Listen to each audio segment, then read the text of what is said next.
जो शास्त्र में लिखा है पढ़ो, याद रखो, और फिर आगे पढ़ो, लिखो, याद रखो। अब उसमें बुद्धि इतनी कि वहाँ लिखा ऐसा, यहाँ लिखा ऐसा, तो कर्णन योग में तो आपस में टकरान होगी ही नहीं। वो एक आध जगह होगी जो वीरचंद्र स्वामी है कि त्रिगुणा सप्तगुणा वाह, तो वो तो वास्तविक टकरान है ही नहीं। समझ गए ना?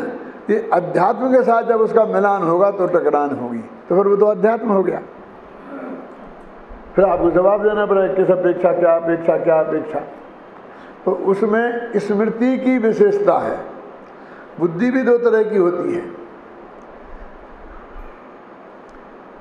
एक विद्यार्थी अन्ना जी को ऐसा मिलेगा कि सारे परमागम याद करके सुना दे, लेकिन एवं चेत में बिल्कुल फेल हो जाएगा। ऐसा है, उसे ऐसा क्यों है, क्यों का जवाब उसके पास नहीं है। और एक ऐसा होता है कि वह बाल की खाल खड़ी कर दे क्यों क्यों करके, अच्छों के छक्के छुड़ा दे, लेकिन क्या 5 गाथाएं बेटा याद करके लाना, तो उनकी नानी मरती है। दोनों तरह के सूक्ष्म ज्ञान वाले लोग जो आपको मिलेंगे कि नहीं मिलेंगे इस लोक में, हैं? न्याय शास्त्र में वो प्रमुखता है और करुणान योग में वो प्रमुखता है। टोडरमल जी की समस्या ये थी कि वे करुणान योग के भी उतने ही बड़े विद्वान थे जितने अध्यात्म के, और अध्यात्म के भी उतने ही बड़े विद्वान थे जितने बड़े करुणान योग के। इसलिए करुणान योग और अध्यात्म के बीच में खड़ी होने वाली समस्याओं को सुलझाने का काम टोडरमल जी ने किया, और इस मामले में उनकी जितनी आप सहायता लेंगे उतने आप अपने प्रकरण में सफल होंगे। अब देखिए मिथ्यात्व, तो अब कहाँ 3 लेना, कहाँ 1 लेना, अब आपको अपने विवेक से निर्णय करना पड़ेगा। मैं एक जगह बता नहीं सकता हूँ। आप कोई जगह पूछने आएंगे तो मैं कहूँगा आगे पीछे देख के मैं बता दूंगा कि हाँ 1 लेना कि 3 लेना। वैसे तत्काल आप बोलेंगे तो ऐसा नहीं चलेगा, ख्याल में आई ना। लेकिन आपको अपने विवेक से निर्णय करना पड़ेगा। अभी तो अब द्रव्य मिथ्यात्व भाव मिथ्यात्व की बात चल रही ना। द्रव्य अज्ञान और भाव अज्ञान, और द्रव्य चारित्र और द्रव्य अचारित्र। द्रव्य आता है द्रव्य मिथ्या चारित्र। अब अचारित्र और मिथ्या चारित्र में फर्क है। अचारित्र असंयम है और मिथ्या चारित्र मिथ्या दर्शन सहित चारित्र गुण की परिणति है। तो उसी प्रकार का राग एक व्यक्ति का असंयम कहलाता है और दूसरे का मिथ्या चारित्र कहलाता है। तुम्हारी एक शादी मिथ्या चारित्र है और उनकी 96,000 शादियां असंयम हैं कि तुम चारित्र में बोलो ना, तो हम कह देंगे अचारित्र है। नहीं तुम सम्यक मिथ्या बोलो तो कहेंगे सम्यक चारित्र। घबराओ, क्योंकि तुम सम्यक चारित्र भाई ऐसा मान लो 6वें 7वें गुणस्थान जैसा, इसलिए हम बार बार सम्यक चारित्र नहीं बोलते हैं उसे। असंयम और अचारित्र ऐसे नाम देते हैं, लेकिन वो सम्यक मिथ्या नाम तो मिथ्यात्व की वजह से पड़ता था भाई साहब। अब इसीलिए इससे ही संबंधित बात है, स्पष्टीकरण किए बिना काम नहीं चलेगा। इसलिए कहता हूं कि ये जो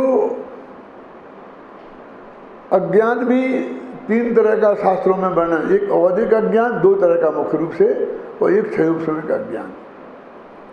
18 भावों में भी अज्ञान शब्द है ना, और 21 भावों में भी अज्ञान शब्द है। तो क्षयोपशमिक अज्ञान तो मिथ्या दृष्टि के ही होता है, लेकिन औधिक अज्ञान सम्यक दृष्टि के भी होता है और मिथ्या दृष्टि के भी होता है। वो 12वें गुणस्थान तक होता है। तो औधिक अज्ञान बंध का और मोक्ष का कारण नहीं, बंध का भी कारण नहीं है और मोक्ष का भी कारण नहीं, और औधिक अज्ञान का अभाव भी मोक्ष का कारण नहीं है। क्या? और क्षयोपशमिक अज्ञान बंध का कारण है और क्षयोपशम अज्ञान मोक्ष का कारण है।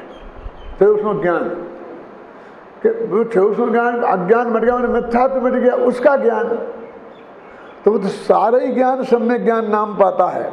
और यहाँ तक लिखा शास्त्रों में कि वो 2 2 5 के तो भी सम्यक ज्ञान, और मिथ्या दृष्टि 2 2 4 के तो भी उसका ज्ञान मिथ्या ज्ञान। और इसकी चर्चा शास्त्रों में बहुत है, आप लोगों ने पढ़ी होगी या नहीं पढ़ी होगी, हैं? ये तो अन्याय है, ये तो अनीति है, क्या बस तुम्हारे सब सच्ची और हमारी सब झूठी, कि भाई सम्यक मिथ्या शब्द तो हमारे सम्यक तो मिथ्यात्व की वजह से होता है। हमें ये देखना ही नहीं कि वो सच बोल रहा है, सच है कि उसकी बात के झूठ है।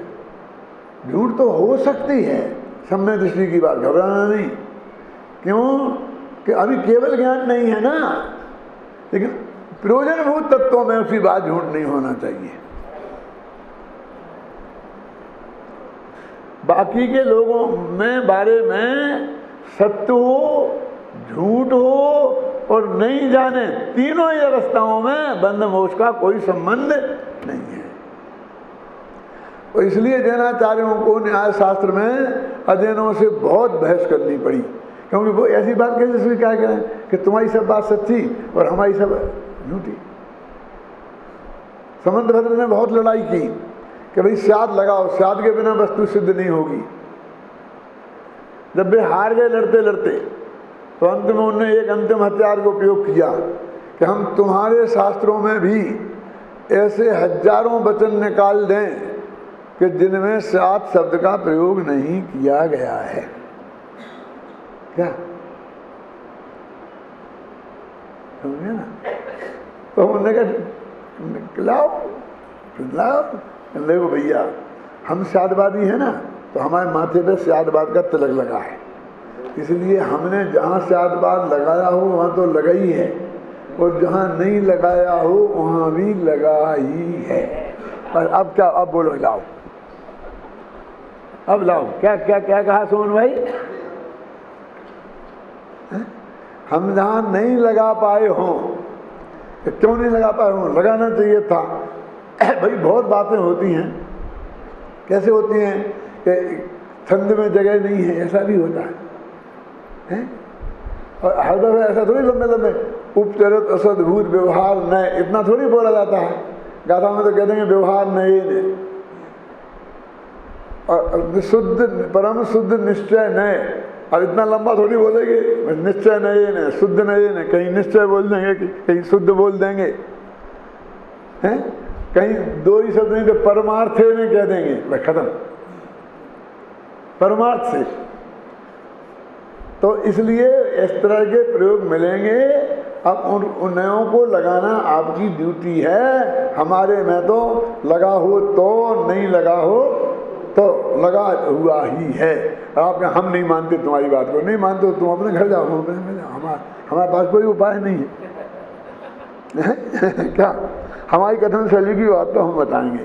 तो वो ये कहते हैं कि तुम बार बार वो मिथ्यात्व को जड़ कह देते हो और बार बार चेतन कह देते हो कदम कदम पर।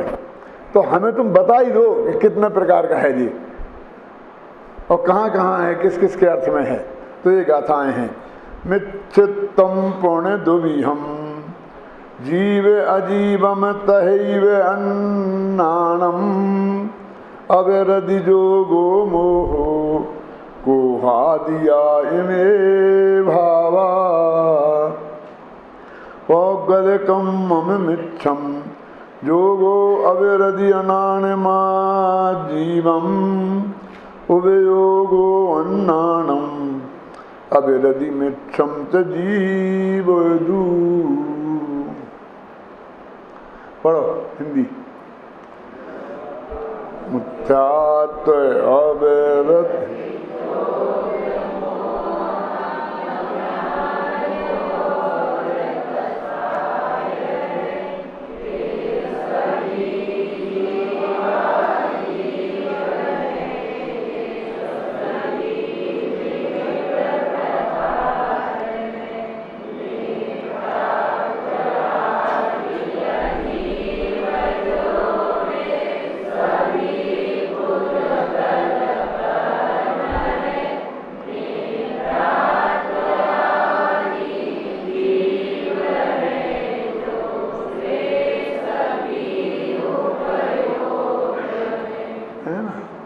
मिथ्यात्व शब्द का प्रयोग किया।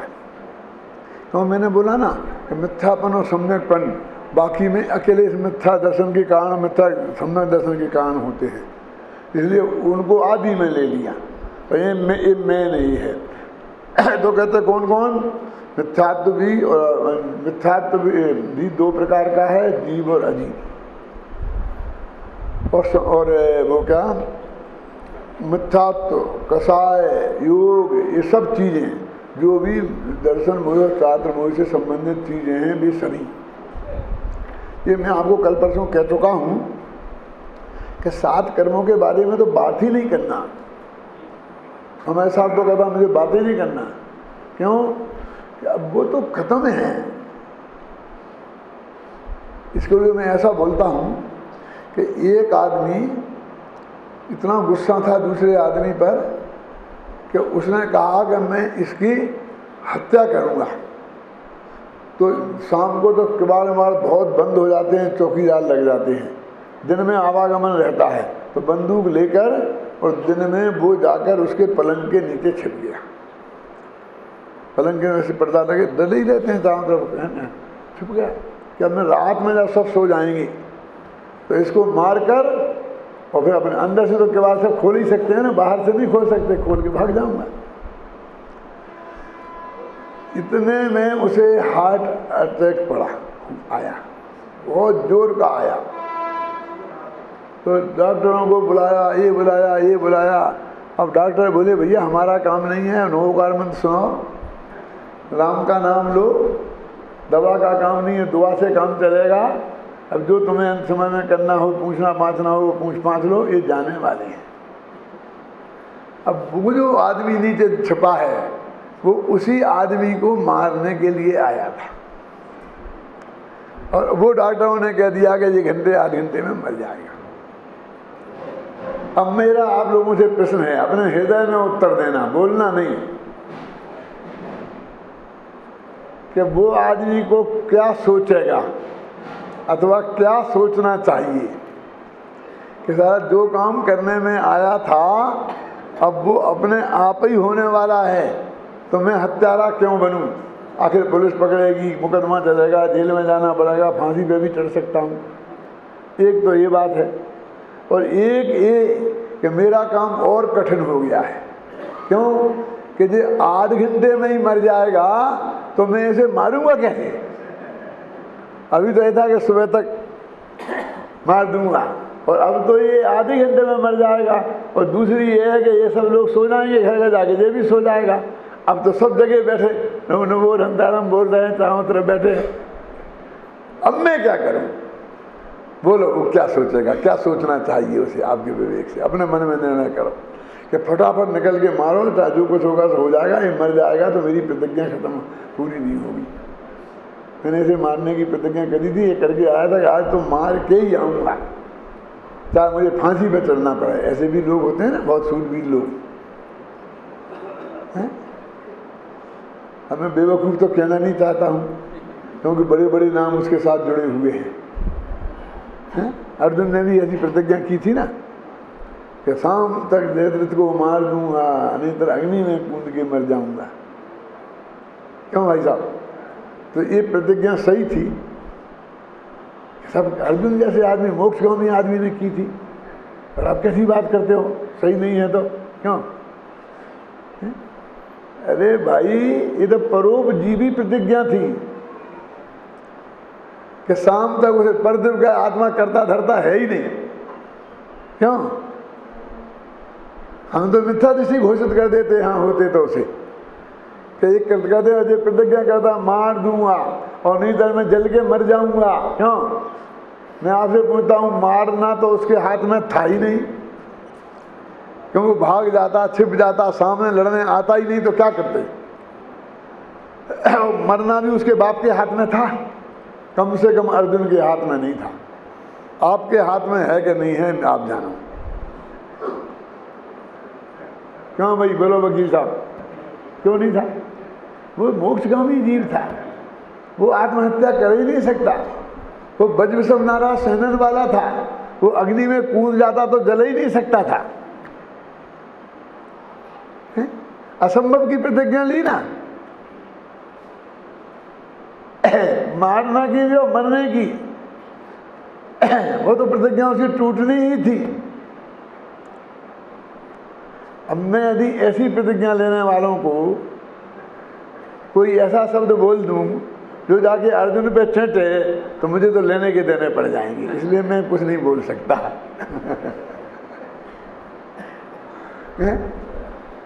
लेकिन इतना कह सकता हूं कि वो विवेकपूर्ण प्रतिज्ञा नहीं थी। तो प्रतिज्ञा के करने की प्रतिज्ञा ले रहा जब तक अत्यंत भाव पड़ा है। क्यों था कि वो नहीं समझता होगा, तुम समझते हो, लेकिन समर्थन का भी कोई ठिकाना नहीं है, वो नहीं समझता होगा। है? क्यों? वो नहीं समझता होगा। तो वो कहते हैं देखो हाँ, अपना वो चल रहा था बेचारा चोर वहीं फंसा रहेगा, क्या करना उसका, क्या करना। अपन कहेंगे समझदारी तो इसी में है कि अब चुपचाप निकल के और उन्हीं सब में शामिल हो जाओ। भैया क्या बात है, क्या हो गई है, मैं मेरी कोई सलाह की ज़रूरत है कि तू कहाँ आया, कि मैंने सुना कि शेर जी की तबीयत बहुत ख़राब है तो थोड़ा पूछने चला आया। क्यों? अब तो निकलने का भी आसान तरीका यही है। वो पंचम काल का नहीं होगा, नहीं पंचम काल के तो सब लोग जानते हैं इस तरीके को कि मीठी मीठी बातें कैसे करना। क्यों? मुँह में राम और बगल में छुरी, इस काम में पंचम काल के तो बहुत ट्रेंड है। यही सही था ना कि अब मुझे जो अपने ही आप ही मर रहा है उस मरे को क्या मारना। तो सम्यदृष्टि जीव सोचते हैं कि ये 7 कर्म तो अब अपने आप ही मरने वाले हैं, इनकी मरने की डेट नक्की हो गई है ख्याल में आई ना। और उदय में आएंगे और ये अपना कोई दुष्प्रभाव हम पे छोड़कर जाने वाले नहीं हैं, भविष्य में बंध के कारण नहीं है, तो इनके बारे में बात क्यों करें। कल प्रवचन में गुरुदेव की बहुत बढ़िया बात आ रही थी तो मुझे आप लोगों को बताने का भाव आ रहा है, लेकिन वो याद नहीं है मुझे अभी। आएगी तो मैं जरूर बताऊंगा, बहुत मार्मिक बात है कि ऐसा जो पुण्य कर्म है, ऐसा जो उदय में आकर के जब वो पाप हो या पुण्य हो, उसकी क्या करना, वो तो उदय में आकर खिल जाने वाला है। वो भविष्य में तेरे को कोई दुष्प्रभाव छोड़ जाने वाला नहीं है, उसमें क्या है। असाता वेदनी कर्म का उदय आएगा तो रोटी नहीं मिलेगी, और दिन तो कट जाएगा ना, मर थोड़ी जाएंगे। साता का आएगा तो मिल जाएगी तो भी कट जाएगा, और नहीं मिलेगी तो भी कट जाएगा। क्यों? सोने की अच्छी व्यवस्था नहीं होगी, भोजन की बढ़िया व्यवस्था नहीं होगी तो भी 10 दिन तो कट ही जाएंगे भाई साहब, कि सब भाग जाना। कटेंगे कि नहीं कटेंगे? कट जाएंगे, क्यों चिंता करना। इसका भविष्य में कोई दुष्प्रभाव नहीं है, और भाग गए तो अनंत दुष्प्रभाव है। क्या दुष्प्रभाव है अनंत? अब जो भाग गए उनसे तो मैं कह नहीं सकता, जो हैं उनको ही बताऊंगा, उन्हें जाके बताना पड़ेगा उनको क्या दुष्प्रभाव बता प्लीज। तो कई दफे बताए। देखो पहला दुष्प्रभाव तो यह कि भाई सब तत्व ज्ञान से वंचित हो गए, इसमें तो किसी को शक है ही नहीं। जिस काम को इतना महत्वपूर्ण देकर के करने के लिए आए थे उससे वंचित हो गए, इतना बड़ा नुकसान तो है ही है। अब दोबारा कभी आने की सोचेंगे नहीं, कितना बड़ा नुकसान है। ये मनुष्य मुफ्त में गया, अब यहाँ तो ऐसी देखना लब्धि मिलेगी। जहाँ जहाँ तत्व की बात हम सुनाने जाएंगे वहाँ ऐसी भीड़ होगी और ऐसी व्यवस्था होगी। क्यों? तो अकेला यही नहीं गया, पूरा मनुष्य हब गया, अपना ही नहीं बाल बच्चों का भी, कि बेटा वहाँ मत जाना, कमरा तो मिलता ही नहीं है, रोटियां भी ढंग से नहीं मिलती हैं। क्यों? तो उसने सारी पीढ़ियां बिगाड़ी हैं।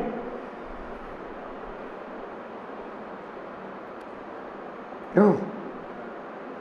मैंने कहा अपने उन दोस्तों से कि सेठ जी आपके बेटे इसलिए नहीं आ सकते कि तुम्हारे घर में एसी कमरे हैं, हमारे बेटे इसलिए आ सकते हैं कि एसी कमरे नहीं हैं। अब एसी कमरे होते जा रहे हैं तो डर लगता है क्या ना बंद ना कर देंगे। क्यों? क्योंकि वहाँ एसी नहीं होगी, ये नहीं होगी, वो नहीं होगी, ये 50 चक्कर हैं। क्यों है? इस विकल्प से सेठिया हमारे सब तीर्थों को 5 स्टार होटल में बदलते जा रहे हैं कि हमारे बच्चे कभी आएंगे हैं। क्यों? नहीं तो वे कभी आएंगे ही नहीं। क्या हो जाएगा इससे? इतना लंबा रास्ता चुनना है। अड़ोस पड़ोस वाले भी पूछेंगे भैया काहे भगे आए कि क्या बताएं। अब मुझे सुमत प्रकाश जैसी बुंदेलखंडी तो आती नहीं है भूल गया ना, 40-50 साल छोड़े हो गए। मेरे बच्चे कहते हैं कि सुमत प्रकाश जी ने बहुत अनुभव किया है, सब 12 छेद में से निकल के आए हैं ना कि लोग कहते हैं उदाहरण क्यों देते हैं? अरे भैया जिन उदाहरणों में तुम रचे पचे हो उन उदाहरणों से समझाते हैं तो तुम्हारे गले तक उतर जाती है। वे अपने लिए नहीं देते हैं, तुम्हारे लिए देते हैं। क्यों है? कि वो बात अंदर तक पहुंच जाए। अब समझ में आई? अब दोबारा गिना सकेगा कि नहीं कितने नुकसान होंगे। एक आदमी भाग के गया, बस गया वो समझ लो, मोक्ष मार्ग से हट गया, उसने संसार मार्ग का नाम चुना। ये तो कहते निगोद का मार्ग चुना है। कि साहब आप हमको ही कहोगे, उनको नहीं कहोगे कि जिनकी वजह से हम भगे हैं। अरे उनको भी कहेंगे कि तुम्हारी वजह से कितना कितना नुकसान हुआ है। अरे तुम भी चेतो, कुछ उन्हें भी कहेंगे और उनसे नहीं कहते तुम्हें क्या पता। तुम्हारे सामने बुला के थोड़ी कहेंगे उनसे, और तुमसे कह रहे तो उनके सामने थोड़ी कह रहे। क्या भरी सभा में किसी का नाम लेके नहीं कह रहे ना, ये तो कॉमन कह रहे हैं कि दो ही समझ ले रहे क्यों? अब सुमन भाई कहते हैं मैं एसी के बिना नहीं रह सकता, मैं फंस के। मैंने कहा भाई पीयूष करो भैया इनकी एसी पीयूष की व्यवस्था, नहीं तो फिर हमको पाप लगेगा। राम जी भाई का बेटे की व्यवस्था नहीं मिली तो नहीं आया बेटा राम जी भाई का बेटा। कि मुझे मरने के अंतिम दम तक आपके दोनों शिविर अटेंड करना है। राम जी भाई की है मेरे पास कथन, और इसलिए आप ये नहीं करो तो भैया मेरी उम्र ऐसी नहीं रही है, मैं नहीं करना। क्या नहीं राम जी भाई के जो कहें ये सुमन भाई वो सब करो। मैं क्या करूं, मुझे तो राम जी भाई का नाम याद आता है। गुजरात में तो ऐसा चलता है ना, बेटे के साथ बाप का नाम बोलना ही पड़ता है, इससे क्या दिक्कत फर्क पड़ता है ना। समझ लो ये मैं साधारण बात नहीं कह रहा हूँ, गप नहीं लगा रहा हूँ नरेंद्र जी, बहुत मार्मिक बात है। कहूँ भाई मैं अपने जो साथियों से ये कहता हूँ कि देखो तुम मेरी बुराई करके तुमको क्या उपलब्ध होगा, लेकिन तुमको कितना नुकसान होगा उसकी कल्पना करो तुम। मुझ में बुराइयाँ होंगी, मैं ये नहीं कहता हूँ कि मैं दूध का धुला हूँ, अभी सर्वज्ञ नहीं हुआ हूँ। 18 से 18 के 18 होंगे, क्यों? लेकिन तुमसे कहता हूँ कि तुम उससे दूर होगे, अपने घर वालों को दूर करोगे। घर में चर्चा करोगे तो घर वालों को ये तत्व की बात सुनने आने नहीं दोगे, मेरी किताब पढ़ने नहीं दोगे, मेरा सीडी नहीं सुनने दोगे, तो अड़ोस पड़ोस वालों को नहीं सुनने दोगे। तो मैं जितने लोगों के भले होने में निमित्त बनूंगा, तुम उनसे आधे से आधे के कम से कम बुरे होने में निमित्त बनोगे। सच्ची बात है क्या नहीं? अरे मेरा तुम्हारा झगड़ा निपट लो नहीं, मैं तो निपटने को तैयार हूँ, नहीं निपटे तो चलन दो। लेकिन इनका क्यों, इनने क्या बिगाड़ा बेचारा? तुम्हारे बाल बच्चों ने क्या बिगाड़ा? तुम्हारी पत्नी ने क्या बिगाड़ा? उसे तो सुनने दो, समझने दो, पढ़ने दो। हम कहाँ रोकते? रोकना थोड़ी होता है, जो तुमने ऐसी बातें कर करके अरुचि पैदा कर दी उसी से सब कुछ हो जाता है। समझ में, मेरी बात समझ में आई कि नहीं? तब तो ज्ञान तो इनमें है, सरल किताबें, सहज किताबें, इनमें कोई खराबी हो तो बताओ। अरे जिन किताबों की गुरुदेव ने प्रशंसा की है भले आदमी, उन्हें तो छोड़ दो, उन्हें तो बख्श दो। क्यों? हिमदंदी इनको पढ़ लेंगे तो साथ में नरक में जाने वाले नहीं हैं। वो घर में टीवी घुस रहा है, घर में गंदी गंदी किताबें घुस रही हैं, गंदे गंदे गाने घुस रहे हैं, उनकी तो फिक्र नहीं करते हो। और हमारी किताब घर में ना घुस जाए उसकी फिक्र करते हो।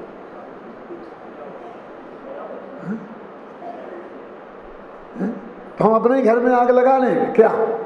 आग कैसे लग जाएगी? कि हमारे घर में ही तुम्हारे प्रशंसक बैठे होंगे तो हम जिंदा कैसे रहेंगे?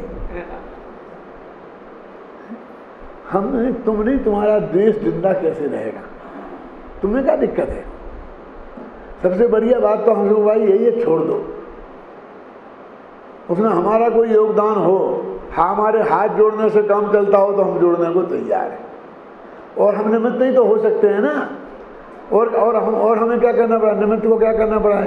क्यों अभिनंदन जी, तुम्हारा गुस्सा दूर करना है और हम दूर कर सकते हैं क्योंकि हमसे तुम नाराज हो, तो हम इससे ज़्यादा निमित्त क्या बन सकते हैं कि अभिनंदन जी माफ़ कर देना। बस बोलो क्या है, और हमारे हाथ में क्या है? बोलो साहब जी, है कि नहीं है? अरे भाई बहुत गंभीर बात है ये, क्योंकि हमारे छोटे से राग देश की वजह से समाज का, आप मुख्य परिवारों का कितना कितना नुकसान होता है उसका हमें अंदाज़ा नहीं है।